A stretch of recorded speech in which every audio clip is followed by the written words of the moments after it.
السلام عليكم ورحمة الله وبركاته. دايما الأفكار الحلوة بتجيلي بعد التمرين. في كلمة قرأتها النهاردة وأنا رايح التمرين بتقول إيه؟ The gym is the best drug for your mind. الجيم هو أقوى مخدر دراجز، يعني مخدرات لدماغك، بتخلي دماغك تفصل. موقف بسرعة إن شاء الله مش هيتخطى دي. والله العظيم والله العظيم والله العظيم، عمر الرزق ما بيجيلك من كثرة السعي.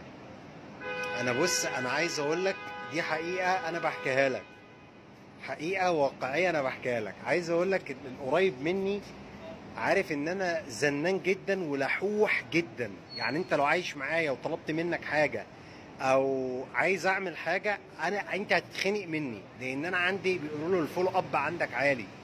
كل شويه ها خلصت قدامك قد ايه، ناقص لك قد ايه، يا عم انجز يا عم لحوح جدا جدا جدا.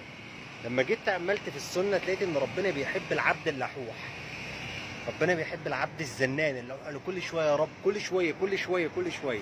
طب ليه؟ انت عندك كام واحد في الكوكب ده؟ عندك في حدود 2 مليار. كام واحد من ال 2 مليار دول بيقولوا يا رب؟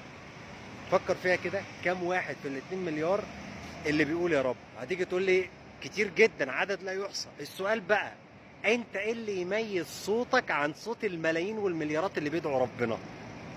ها، عرفت ليه ربنا بقى بيحب الانسان اللحوح؟ لان ناس كتير جدا جدا جدا بتدعيه. الله سبحانه وتعالى يعلم من يدعوه ومن لا يدعوه. بس ربك لما بيشوفك انت مرة 2 3 4 5 10، الملائكة ساعتها بتسمع صوت زي ما حصل مع سيدنا يونس. سامعين صوت في قاع البحر. مين ده؟ مين الصوت اللي جاي من قاع البحر ده؟ ممكن الملائكة من كتر إلحاحك وزنك هي اللي تشفع لك. والله العظيم.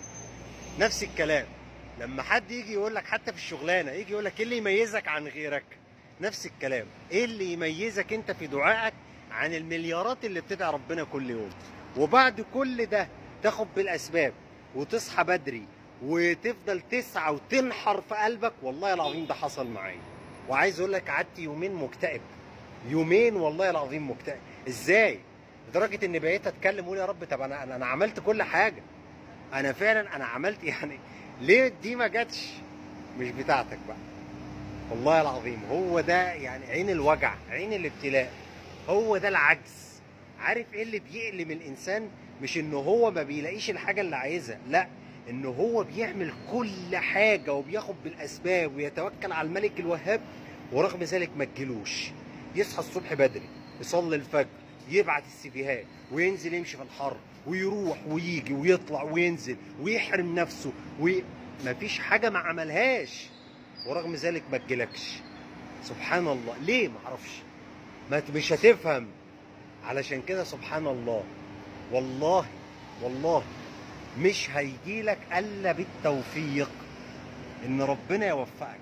انت لما توصل في المرحله دي واللحظه دي، والله العظيم عليك بالتسليم، اللي هو رضينا بالله ربا وبالاسلام دينا. بس ما تستسلمش، عليك بالتسليم مش الاستسلام.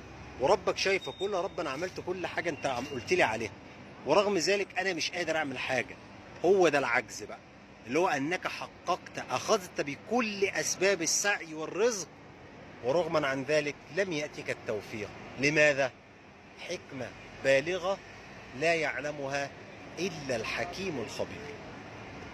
بس عشان كده بقول لك عمره والله ما بيجي من كتر السعي. انا جلست بقول لك يومين دموعي نازله مش عايزه تقف. ازاي؟ كنت منتظر حاجه كبيره جدا وقاعد، طب اعمل ايه تاني؟ مش بتاعتك، مش بتاعتك. سبحان الله العظيم، لا يسأل عما يفعل وهم يسألون. السلام عليكم ورحمة الله وبركاته. بس عايزك قبل ما تمشي دايما ادعي بدعاء رسول الله: اللهم رضنا بقضائك واجعل كل قضاء قضيته لنا خيرا.